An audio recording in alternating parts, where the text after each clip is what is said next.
Tunang ayah membawa bayi saya berjumpa Santa 002 tanpa kebenaran selepas saya memberitahunya bahwa kami 004 merancang lawatan Santa pertamanya pada hujung minggu 005 itu. Jadi, saya mengharamkan mereka dan kebanyakan keluarga saya membokor parti Krismas 009 mereka. Saya tinggal 5 menit berjalan kaki dari 011 sebuah pusat membeli belah dan mereka membuka pameran Krismas 013 mereka beberapa hari yang lalu. Saya dan suami saya merancang untuk membawa 017 anak lelaki kami, yang berumur 8 bulan, ke sana untuk 019 lawatan Santa pertamanya pada hari Sabtu 020 yang lalu. Tunang ayah saya seorang yang sangat 023 mementingkan diri sendiri.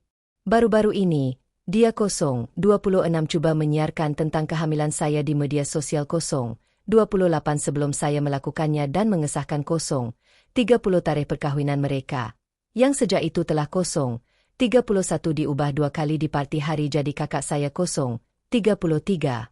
Saya tidak menyukainya, tetapi dia biasanya tidak terlalu sukar untuk diterima. Keluarga sebelah bapa saya yang 038 berkumpul 040 untuk parti kecil setiap tahun pada 041 malam Krismas. Kali ini, ayah saya dan 044 tunangnya menjadi tuan rumah. Saya akan 046 menghadirinya bersama suami dan anak lelaki kami. 048 Khamis lalu, saya mengadakan mesyuarat perniagaan 050 semasa suami saya juga bekerja.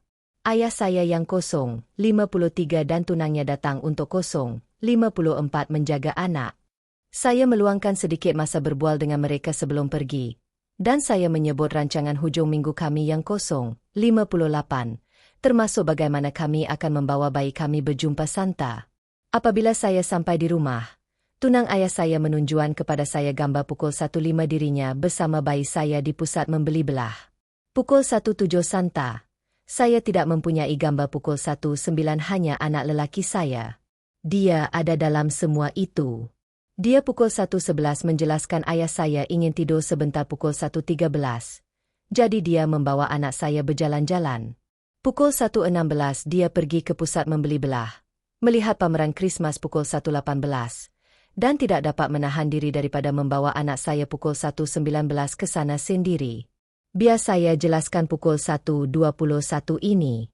Saya bukanlah seorang yang terlalu gemar Krismas pukul 1.23 dan suami saya juga. Tetapi pukul 1.26 dia sedar bahawa kami tidak sabar pukul 1.27 untuk melakukan ini dengan anak kami. Saya pukul 1.29 juga kecewa kerana ayah saya tidur sebentar semasa pukul 1.31. Menjaga anak kerana kami tidak akan membiarkan pukul 1.33 mereka menjaga bayi kami jika kami tahu ia akhirnya akan menjadi pukul 1.34 dia. Dan saya tidak pernah memberi kebenaran pukul 1.36 kepada mana-mana daripada mereka untuk mengeluarkan anak saya pukul 1.38 dari tempat saya semasa menjaga anak. Saya pukul 1.40 bersemuka dengannya dan berkata kami pukul 1.42 mahu membawanya sendiri. Tetapi dia berlagak pukul 1.44 keliru dan mendakwa dia tidak menyedari pukul 1.45 ia adalah perkara besar dan hanya mahu pukul 1.47 berseronok dengan bayi itu. Ayah saya pukul 1.49 juga mengabaikan perasaan saya dan berkata saya pukul 1.51 berdrama. Saya memegang anak saya dan pukul 1.54 menyuruh mereka pergi. Suami saya sama kecewanya dengan saya. Kami memutuskan bahawa kami tidak akan pukul 1.58 menghadiri parti Krismas lagi. Pukul 2 kami akan memikirkan sesuatu yang lain. Tetapi kami pukul 22 tidak mahu menghabiskan Krismas pertama bayi kami pukul 23 bersamanya. Kami menjadikannya rasmi pukul 25 pada hujung minggu. Ramai ahli keluarga saya pukul 28 menjawab bahawa mereka tidak akan datang jika saya pukul 29 tidak datang. Jadi sekarang ayah saya merayu saya untuk pukul 2.11 mengubah fikiran saya. Masih ada lebih pukul 2.13 bulan lagi sebelum Krismas. Dan saya mahu pukul 2.15 untuk menyelesaikannya secepat mungkin. Saya pukul 2.17 tidak mahu hadir. Tetapi saya juga pukul 2.19 tidak mahu merosakkan parti itu. Kemas kini Ida. Pukul 2.22 kurang sedikit 2 minggu selepas catatan pertama saya pukul 2.24. Saya dan suami membawa bayi kami ke pukul 2.26 pusat membeli belah yang berbeza dan melawat Santa pukul 2.27 di sana. Pameran mereka tidak sebesar pukul 2.29 yang dari pusat membeli belah berhampiran tempat kami. Pukul 2.31 tetapi ia lebih berwarna-warni, dan mereka mempunyai pokok yang lebih cantik pukul 2.33. Kami meneroka kawasan itu bersama pukul 2.35 anak lelaki kami selepas itu. Dan saya hampir menangis pukul 2.37 melihat cara dia pukul 2.39 bertindak balas terhadap segala-galanya. Kami juga mengambil peluang pukul 2.41 untuk membeli belah Krismas dan melakukan kerja-kerja amal. Pukul 2.44 secara keseluruhan. Kami mempunyai hari yang indah. Ia pukul 2.47 tidak membuatkan kami berdua melupakan apa yang pukul 2.48 telah berlaku. Tetapi saya akan menghargai kenangan pukul 2.50 itu selama-lamanya. Dalam berita lain, daripada pukul 2.50-2.15 orang yang telah dijemput ke pukul 2.54 parti itu, tidak termasuk anak saya, hanya pukul 2.56 yang masih hadir. 2 orang pukul 2.58 daripada keluarga sebelah bapa saya dan 2 daripada tunang ayah saya pukul 3. Hanya 2 yang dijemputnya. Pukul 3.3 saudara mara saya yang tidak menarik diri daripada parti pukul 3.4 ialah sepupu ayah saya, yang pukul 3.6 melawat dari negara lain dan pukul 3.8 tinggal di rumahnya. Dan nenek saya pukul 3.9, yang nampaknya pukul 3.11 tidak faham apa yang sedang berlaku. Saya ingin pukul 3.13 menekankan bahawa melibatkan ahli keluarga saya pukul 3.14 bukanlah niat saya. Saya memberitahu pukul 3.17 kedua-dua sepupu saya apa yang berlaku kerana kami pukul 3.18 merancang Santa Rahsia untuk parti itu setiap pukul 3.20 tahun. Dari situlah berita itu tersebar. Pukul 3.23, terdapat juga kesan domino yang pelik pukul 3.25 berlaku dengan pelbagai bahagian keluarga pukul 3.26. Saya tidak akan datang jadi begitu juga pukul 3.28 ibu bapa saya yang menyumbang kepada pukul 3.30 jumlah orang yang menarik diri. Pukul 3.32 komunikasi dengan ayah saya telah menjadi pukul 3.34 rumit. Dia menyalahkan tunangnya kerana pukul 3.36 menyebabkan masalah tetapi juga saya kerana pukul 3.38 bersikap emosional dan merosakkan segala-galanya. Pukul 3.40 kali pertama kami cuba bercakap.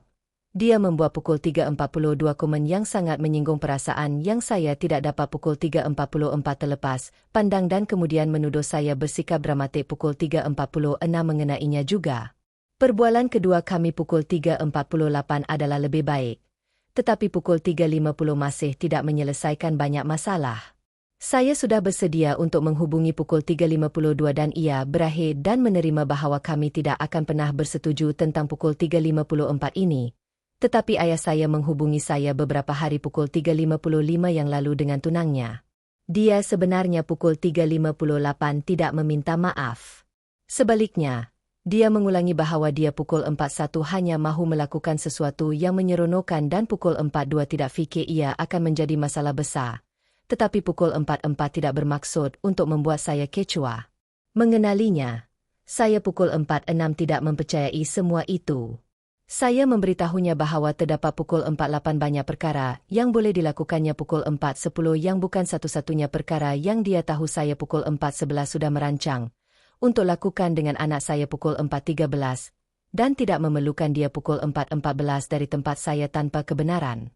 Pukul 4.17, tidak mungkin dia tidak menyedari bahawa ia pukul 4.18 penting bagi saya. Dia langsung tidak peduli. Pukul 4.21 pada mulanya dia cuba menafikannya, tetapi dia pukul 4.23 tidak dapat memberikan saya penjelasan yang lebih baik. Pukul 4.25 selepas beberapa minit, dia mula menangis pukul 4.27 dan berkata, "Awak boleh ada saat-saat istimewa pukul 4.28 dengan bayi ini setiap hari. Kenapa pukul 4.30 saya tak boleh ada sejam?" Itu membawa kepada pukul 4.31 lagi pertengkaran kecil. Akhirnya, saya pukul 4.34 memberitahu mereka bahawa saya tidak tahu apa yang mereka pukul 4.35 fikir akan berlaku dengan panggilan itu. Saya pukul 4.37 tidak akan pergi ke parti Krismas mereka dan pukul 4.39 kedua-dua mereka tidak akan pernah menjaga anak saya pukul 4.41 atau mana-mana anak lain yang mungkin saya ada pada masa hadapan pukul 4.43 lagi. Ayah saya sejak pukul 4.45 telah memohon maaf secara khusus untuk panggilan telefon pukul 4.47 itu. Tetapi saya tidak peduli lagi. Saya sudah selesai pukul 4.50 keguguran rambut kerana ini dan saya sudah selesai pukul 4.52 dilayan seperti perasaan. Batasan, pukul 4.54 dan autoriti saya sebagai ibu anak saya tidak penting pukul 4.56. Saya tidak memutuskan hubungan dengan ayah saya pukul 4.58. Tetapi saya akan melakukan apa sahaja untuk memastikan pukul 5 tiada perkara seperti ini berlaku lagi. Pukul 5.2 dan saya suka idea diet maklumah pukul 5.4 yang dicadangkan oleh sebahagian daripada anda. Saya pasti rasa pukul 5.6 tidak perlu berkongsi sebarang berita tentang anak saya pukul 5.8 dengan tunang ayah saya. Bagi cuti pukul 5.11, sepupu sulung saya akan mengadakan parti kecil pukul 5.13 di rumahnya pada malam Krismas pukul 5.14, yang kebanyakannya dihadiri oleh semua orang yang menyokong pukul 5.16 parti ayah saya. Pada hari Krismas pukul 5.19, kami akan melawat mertua saya pukul 5.21 dan kemudian pulang ke rumah untuk berehat bersama bayi kami pukul 5.22 dan bermain permainan di Deo. Tahun depan, pukul 5.25 kami akan melancong ke luar negeri untuk berjumpa keluarga sebelah ibu saya pukul 5.26 dan pergi ke pantai. Pukul 5.29 bulan ini sangat huru-hara. Dan pukul 5.30 saya tidak mahu membuang lebih banyak tenaga untuk pukul 5.32 ini, jadi saya mungkin tidak akan mengemas kini lagi.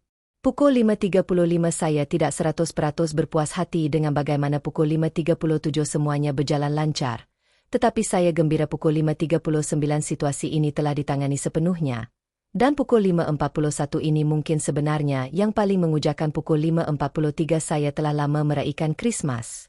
Pukul 5.45 terima kasih. Dan selamat bercuti. Cerita seterusnya 2 pukul 5.47 cerita.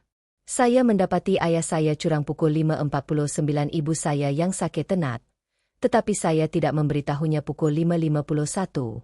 Selepas dia meninggal dunia, dia memindahkan perempuan simpanannya pukul 5.53 ke rumah kami dalam beberapa bulan. Pukul 5.55 kemudian seluruh keluarga saya mula mengecualikan pukul 5.57 saya untuk memasukkannya sebagai gantinya. Untuk latar belakang pukul 5.59, ibu saya yang berusia 32F meninggal dunia pada usia pukul 6.67 tahun, meninggal dunia pada tahun 2022 akibat penyakit mawa pukul 6.6. Setahun sebelum itu, pukul 6.08 sebaik sahaja dia hilang upaya kekal dan pukul 6.10 terpaksa menggunakan oksigen 24-7. Saya mendapati ayah saya curang dengannya. Dia menunjukkan sesuatu kepada saya pukul 6.15 di komputernya, dan saya melihat laman web temu janji pukul 6.16 disimpan ke kegemaran pelayarnya pukul 6.18. Saya masih agak pukul 6.20 berkonflik kerana tidak memberitahunya. Tetapi saya pukul 6.22 percaya saya telah melakukan apa yang terbaik kerana saya pukul 6.24 sejujurnya fikir ia akan membunuhnya. Pukul 6.26 bukan itu sahaja. Abang saya, yang menghidap autisme pukul 6.28, tinggal bersama mereka dan bergantung pada pukul 6.30 mereka. Beban rahsia itu terasa pukul 6.32 seperti pistol diacukan ke arah keluarga saya sendiri pukul 6.34. Jadi, tolonglah. Saya di sini bukan untuk pukul 6.36 diberitahu bahawa saya sepatutnya bertindak. Saya pukul 6.38 benar-benar tidak rasa saya menyebelahi ayah saya pukul 6.40 dengan tidak memberitahu ibu. Saya hanya mahu pukul 6.42 melindunginya. Dia meninggal dunia dengan percaya bahawa dia pukul 6.44 mempunyai suami yang setia. Dan saya tidak menyesalinya pukul 6.46. Dia sangat teruk apabila dia pukul 6.48 jatuh sakit. Maksud saya, terpaksa mendapatkan preskripsi kesihatan mental kecemasan pukul 6.52 seperti satu kemalangan. Semasa ibu saya sakit, saya pukul 6.54 cuba meyakinkan ayah saya dan ibu bapanya pukul 6.56 bahawa kami harus cuba memindahkannya ke tempat yang mempunyai kualiti udara yang lebih baik sebaik sahaja dia pukul 6.59 cukup sihat. Melakukannya akan membawanya sama ada ke negeri asalnya, pukul 7.03 East Coast, tempat saya berpindah selepas pukul 7.05 tamat pengajian, dan seluruh keluarga sebelahnya tinggal, Atau mungkin ke tempat tinggal ibu bapa ayah saya, pukul 7.09 West Coast. Saya telah pukul 7.12 coba meyakinkan mereka selama bertahun-tahun sehingga pukul 7.13 sehingga ibu saya sakit, untuk memindahkannya pukul 7.15 dari tempat yang sangat berdebu yang didiami oleh keluarga terdekat saya. Dan sentiasa pukul 7.18 diabaikan. Ibu saya sangat terasing pukul 7.21 di sana, dan saya dapat tahu dia tidak gembira. Pukul 7.23 saya boleh memberitahu Anda daripada pengalaman bahwa hampir mustahil untuk berkawan pukul 7.26 di sana. Walaupun untuk seseorang yang tidak mempunyai batasan fizikal pukul 7.28. Saya akan menghubungi ibu hampir setiap pukul 7.30 hari dari negeri saya. Negeri asalnya. Dan pukul 7.33 kami berbual lama. Dia pernah memberitahu saya pada pukul 7.35 bahwa saya tidak tahu betapa banyaknya pukul 7.36 itu membantunya. Ia adalah ungkapan kesedihannya yang sangat jarang berlaku pada pukul 7.38. Dia seorang yang lemah lembut yang sangat tidak mahu pukul 7.42 membebankan sesiapapun dengan apa-apa. Pada satu ketika pukul 7.44, saya sedang menunggang ke hospital bersama pukul 7.46 ayah saya. Hanya cuba memikirkan sebabnya. Pukul 7.49 mereka ada cara. Jadi mengapa tidak? Pukul 7.51 tiba-tiba saya tersedar. Ayah tidak mahu pukul 7.53 berpindah kerana ayah mempunyai perempuan simpanan di sini pukul 7.55 yang dia tidak mahu tinggalkan. Saya mengatakan pendedahan ini dengan kuat dan dia menangis teresa-esak. Tidak mempertahankan dirinya, tidak pukul 82 menafikannya. Saya rasa mual. Ibu saya mungkin pukul 85 orang paling manis, yang pernah saya kenali pukul 87. Dia kawan baik saya, dan sehingga pukul 8.10 ini, saya tidak pernah menyimpan rahasia daripadanya. Pukul 8.12 ia perkara paling buruk yang pernah saya lakukan. Rahasia pukul 8.14 itu satu perkara. Tetapi membiarkannya pukul 8.16 menjejaskan kesihatannya, menjauhkannya setakat ini pukul 8.18 daripada rakan-rakan dan keluarganya selama pukul 8.20 walau berapa banyak masa yang tinggal, ia tetap membuatkan saya marah. Dia meninggal dunia dan kami menghantar pukul 8.25 punggungnya untuk dikebumikan. Beberapa bulan, pukul 8.27 hingga 4, berlalu dan saya sedang bercakap dengan abang autistik saya di telefon. Saya terdengar pukul 8.32 seorang wanita bercakap di latar belakang. Saya pukul 8.34 bertanya siapa itu, dan dia memberitahu saya ia pukul 8.36 kendi. Nama palsu. Saya tidak tahu siapa pukul 8.39 gula-gula ini, tetapi hati saya hancur pukul 8.41 kerana saya tahu. Baru 3 bulan dan pukul 8.44 perempuan simpanan itu telah pun menjejakkan kaki di rumah ibu saya pukul 8.45. Dibawa ke sekitar abang saya yang lemah pukul 8.47 yang tidak memberitahu kami pukul 8.49 jika dia pernah dilayan dengan teruk. Masa berlalu pukul 8.51, dan saya langsung tidak membincangkan gula-gula dengan ayah saya.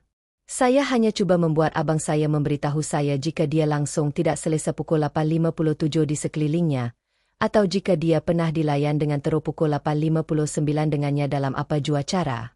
Dia bercakap hampir pukul 9.1 sepenuhnya dalam bentuk skrip, iaitu pukul 9.3 mengulangi perkara yang dia dengar dalam kartun pukul 9.4 atau baca dalam buku. Jadi, saya benar-benar tidak tahu pukul 9.6 cara. Maju pantas kira-kira pukul 9.9 tahun. Ibu bapa ayah saya merancang percutian keluarga yang besar pukul 9.11 ke Hawaii. Yang pukul 9.13 mereka telah bincangkan sepanjang hidup saya. Sekitar pukul 9.15 inilah mereka singgah di bandar saya, untuk lawatan singkat semasa mereka dalam perjalanan darat pukul 9.18. Semasa lawatan inilah pukul 9.20 saya bercakap dengan mereka tentang kendi dan pukul 9.22 mendedahkan berapa lama dia berada di sana pukul 9.23. Tidak lama kemudian, mereka membatalkan perjalanan pukul 9.26 ke Hawaii dengan beberapa alasan tentang tidak menemui hotel yang mereka inginkan atau pukul 9.30 sesuatu.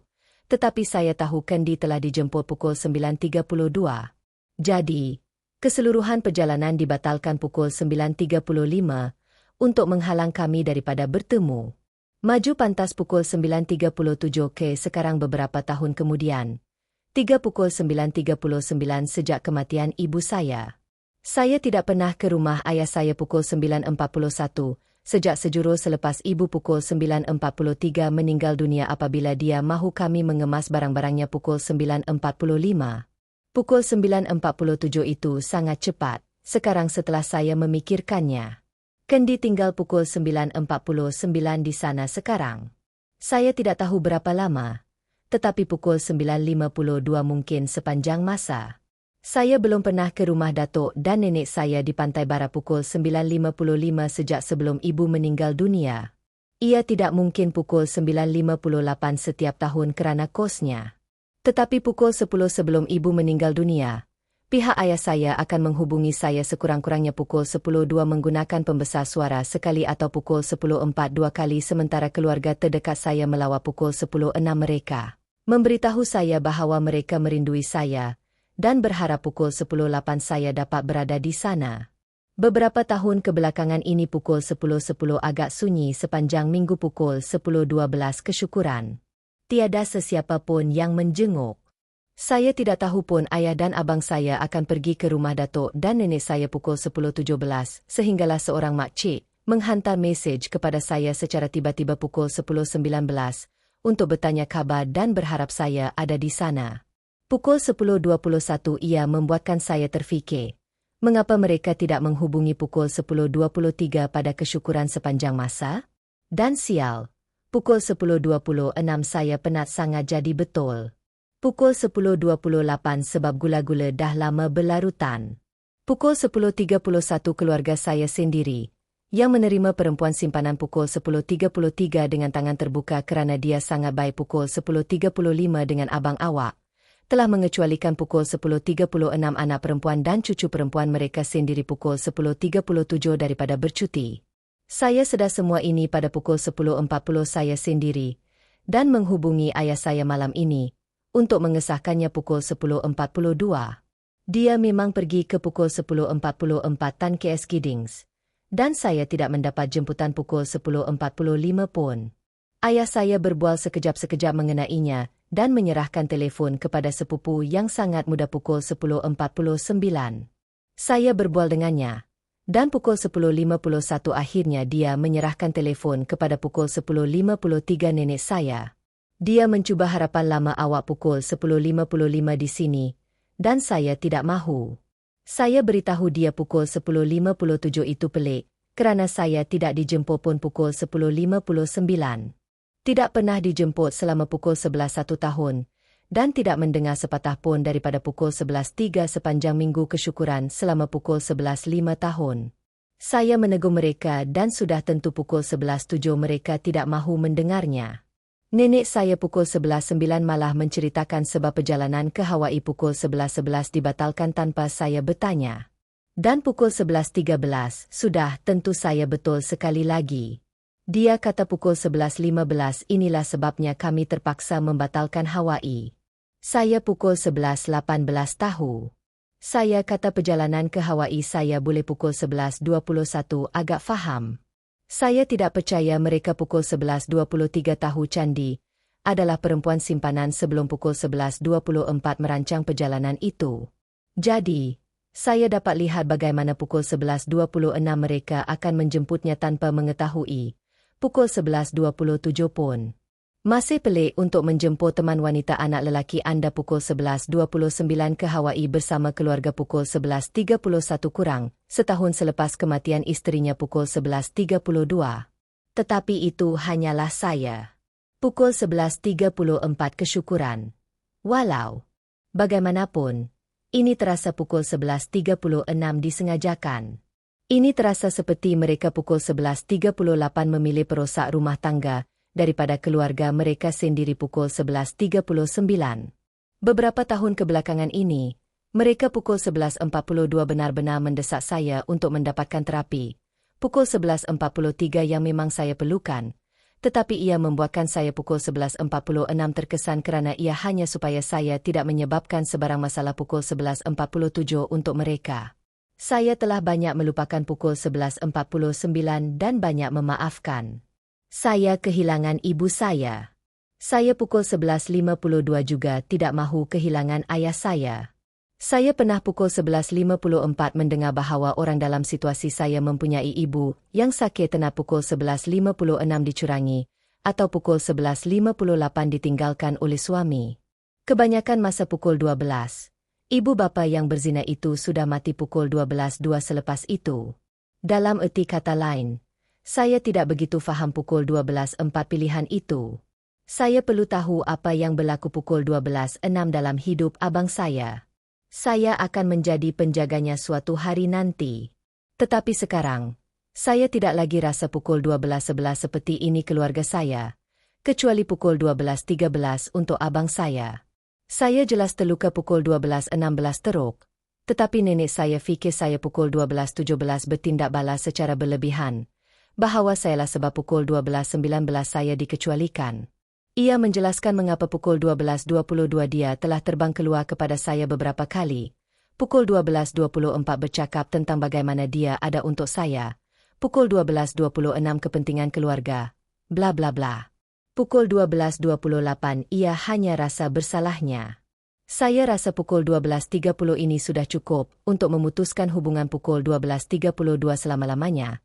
Tetapi mungkin terima sahaja pukul 12.34 butiran sekali-sekala tentang kehidupan abang dan pukul 12.36 kesihatan. Awak seorang juara kerana berjaya setakat ini pukul 12.37. Trama dumpi saya mempunyai banyak konteks pukul 12.40, tetapi penting untuk keseluruhan gambaran pukul 12.42. Sekadar menambah, saya sangat ragu pukul 12.44 Kendi tidak menyedari ibu saya. Ibu pukul 12.46 terkurung di rumah, untuk sebahagian besarnya, dan pukul 12.48 mustahil, untuk menyembunyikan pukul 12.50 daripadanya. Melainkan mungkin dia seorang perempuan simpanan yang mudah tertipu pukul 12.52 dan terfikir alasan klise pukul 12.54 yang diberikan oleh penipu. Saya juga pukul 12.56 agak pasti dia mencuri salah satu beg tangan ibu saya pukul 12.58. Harap semua orang menikmati hari kesyukuran pukul 13 yang lebih bahagia daripada saya. LOL. Pukul 13.02 maklumat tambahan. Ibu saya menjadi pukul 13.04 kurang upaya sekitar tahun 2014 disebabkan oleh penyakit genetik pukul 13.07 yang menjejaskan paru-paru lebih pukul 13.09 masa. Ayah saya mengetahui tentang kesihatannya pukul 13.11 sebelum berkahwin dengannya pada akhir 80-an. Pukul 13.13 mereka sebenarnya melarikan diri supaya dia boleh mendapatkan insurans yang lebih baik pukul 13.15 lebih awal. Pada tahun 2014, pukul 13.17 dia diberikan oksigen secara kekal dan pukul 13.19 kebanyakannya terpaksa tinggal di rumah. Tetapi akhirnya pukul 13.21 dia masih menjadi dirinya sendiri, sehingga pukul 13.23 beberapa minggu terakhirnya di ICU pada tahun 2022. Ayah saya pukul 13.26 memang perlu melakukan lebih banyak lagi untuk membantu pukul 13.28 di sekitar rumah. Tetapi ia tidak seberapa pukul 13.29 berbanding dengan apa yang dilakukan oleh ibu saya semasa saya dan abang saya membesar. Pukul 13.31 sejujurnya saya tidak dapat memahami bagaimana pukul 13.35 dia boleh mengimbangi menjadi seorang ibu super pukul 13.37 semasa bekerja dan menghidap artritis reumatoid yang hampir melemahkan. Yang pukul 13.38 saya pasti memburukan lagi penyakit paru-parunya pukul 13.42 dengan teruk. Nenek sebelah ibu saya meninggal dunia pukul 13.44 akibat perkara yang sama. Saya mempunyai varian genetik pukul 13.46 untuknya, sama seperti ibu dan nenek sebelah ibu saya. Tetapi muncullah pukul 13.50 terdapat pilihan rawatan hari ini. Pukul 13.52 kemas kini, pada hari kesyukuran, saya memutuskan pukul 13.54 untuk menghubungi keluarga saya sementara semua orang pukul 13.56 berkumpul di tempat yang sama. Saya menunggu pukul 13.58 sehingga saya pasti mereka akan selesai dengan pukul 13.59 makan malam kesyukuran. Tetapi saya pasti pukul 14.01 saya akan dianggap dramatik walau apapun. Saya pukul 14.03 menaip surat yang menyatakan pukul 14.04 semua yang penting yang ingin saya katakan. Tetapi pukul 14.06 akhirnya teman lelaki saya meyakinkan saya pukul 14.08 adalah lebih baik, untuk tidak membenarkan sebarang perbalahan pukul 14.10 dengan mereka tanpa kehadiran ahli terapi berlesen pukul 14.11. Saya menghubungi semua orang pukul 14.13 hanya untuk mengatakan bahawa saya tidak akan pukul 14.14 meneruskan hubungan melainkan ia pukul 14.16 semasa terapi keluarga dengan ahli psikologi telekesihatan pukul 14.18.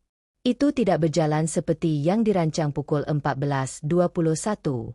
Saya dapat menghubungi nenek saya pukul 14.23 dan bertanya sama, ada dia boleh memasang pembesar suara pukul 14.24 kepada saya supaya semua orang boleh mendengar.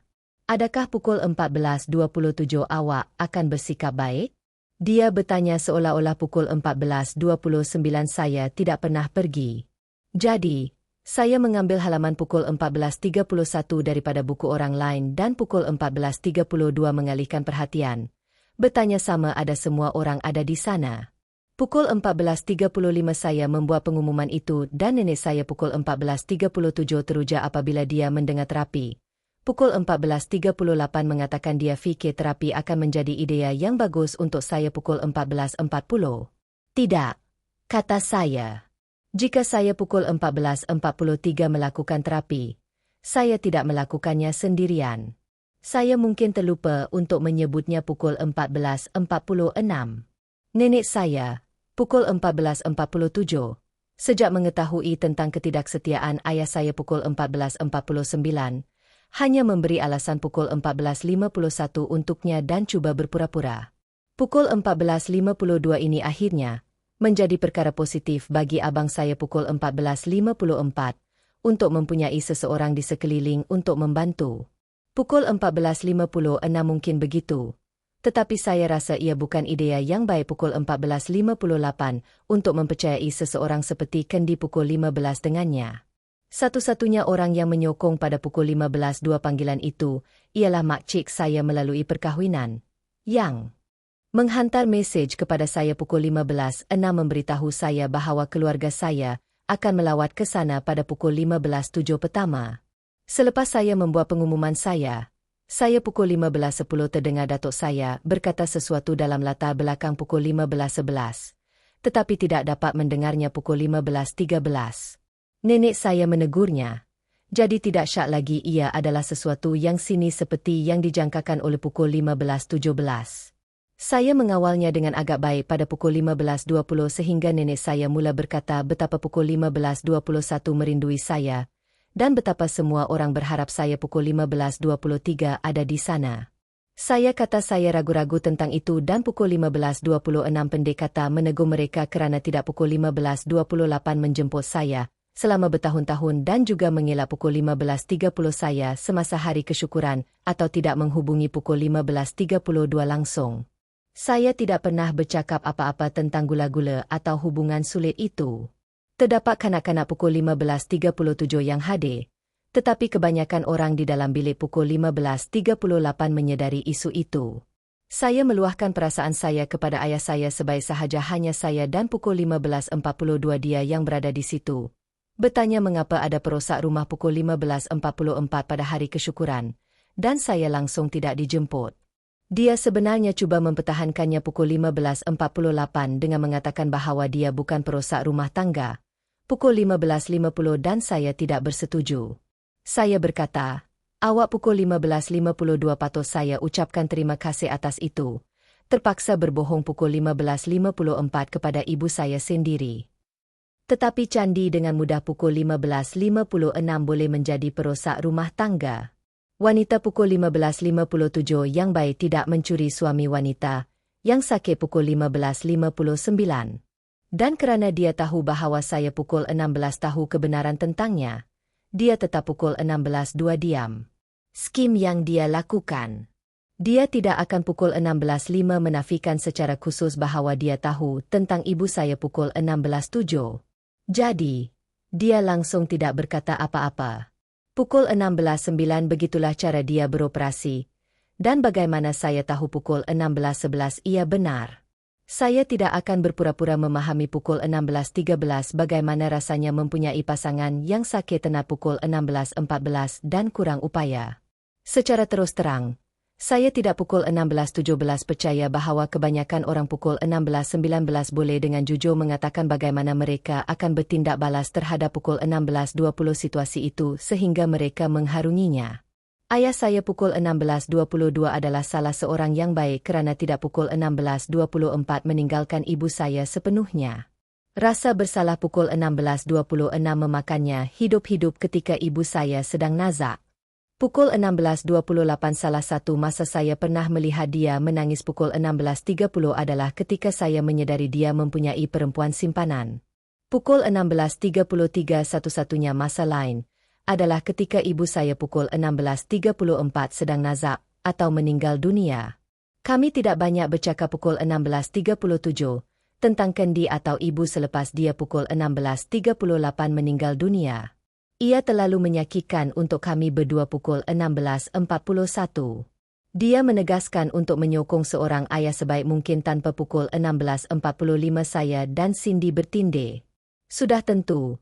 Pukul 16.47 saya tahu saya perlu bertemu dengannya suatu hari nanti. Saya pukul 16.49 akui ini telah mempengaruhi cara saya melihat pukul 16.51 hubungan dalam cinta. Saya benar-benar percaya pukul 16.53 bahawa patutkah saya berkahwin. Tidak kira betapa pukul 16.55 baiknya suami fiksyen ini. Dan saya pukul 16.57 jatuh sakit suatu hari nanti. Dia akan melakukan perkara yang sama pukul 16.59 kerana kemungkinan besar dia akan melakukannya. Ia bukanlah sesuatu yang luar biasa langsung. Rupa-rupanya, saya juga pukul 17.04 terdengar jenaka mengenainya. Lebih kurang seperti pukul 17.07 jika seorang lelaki tidak membawa teman ke pengebumian isterinya pukul 17.08. Dia mengambil sesuatu dengan perlahan pukul 17.10. Pesimis, pasti. Tetapi benar, pukul 17.14 mungkin. Apa yang benar-benar menyakitkan ialah saya pukul 17.16 tidak pernah membuat sebarang tuntutan atau pukul 17.18 ultimatum. Tidak ada saya atau dia langsung. Tetapi keluarga saya pukul 17.21 nampaknya telah membuat keputusan pukul 17.22 sendiri. Mereka ada cara untuk menghubungi saya pukul 17.24 jika mereka ingin melakukan terapi. Pukul 17.26 Makcik, sebelah ibu saya telah menjadi peneman saya pukul 17.28 sepanjang semua ini. Dan dia akan menyampaikan sebarang maklumat penting pukul 17.30 tentang abang saya kepada saya pukul 17.32 dan memberitahu saya jika mereka menghubunginya pukul 17.33 tentang terapi. Syukurlah, abang saya pukul 17.36 mempunyai telefon bimbit yang boleh dia gunakan untuk menghubungi saya. Jadi saya pukul 17.38 tidak perlu melalui orang lain untuk pukul 17.39 bercakap dengannya. Hampir semua orang lain pukul 17.42 kini disekat. Ayah saya langsung tidak kedengaran serius pukul 17.44 tentang terapi. Dia menamakan panggilan pukul 17.46 dengan, "Kita akan bincang sebentar lagi." Saya berkata pada pukul 17.48 terapi, dan dia mengulanginya. Kita akan bincang sebentar lagi. Sejak itu, dia telah menghubungi makcik sebelah ibu saya, dan nampaknya dia pukul 17.54 telah berjaya menghubunginya sedikit. Saya rasa ayah saya pukul 17.56 sekarang faham betapa seriusnya perkara ini. Pukul 17.59, dan saya rasa jika diberi masa yang cukup untuk semua orang bertenang dan menetapkan temu janji pukul 18.02, dia mungkin akan bersedia pukul 18.03 untuk bercakap akhirnya. Dia bukan seseorang yang pukul 18.06 menstigmakan terapi atau kesihatan mental. Pukul 18.08 tepat sekali. Tetapi dia agak mengelak daripada pukul 18.09 masalahnya. Jadi ia mungkin mengambil masa. Datuk dan nenek saya rasa ada kemungkinan pukul 18.14 yang baik saya tidak akan pernah mendengar daripada mereka lagi. Pukul 18.16 mereka akan cuba mengelak terapi. Nenek saya pukul 18.18 mungkin bersedia. Tetapi pukul 18.20 datuk saya tidak akan. Dan selagi dia pukul 18.22 tidak mahu, maka dia juga tidak akan. Datuk secara teknikalnya ialah seorang anak tiri dan memandangkan dia mempunyai cucu-cucu biologi pukul 18.26 yang dia sangat sayangkan untuk Pak Cik saya sekarang. Dia tidak akan peduli pukul 18.30 dalam apa jua cara jika saya terkeluar daripada gambaran pukul 18.31. Terima kasih sekali lagi semua kerana membiarkan saya meluahkan perasaan dan atas nasihatnya. Walaupun pukul 18.35 saya tidak begitu responsif, ia masih bermakna pukul 18.37 untuk membaca pandangan Anda pukul 18.39 dan mendapat sokongan. Ia telah banyak proses pukul 18.41.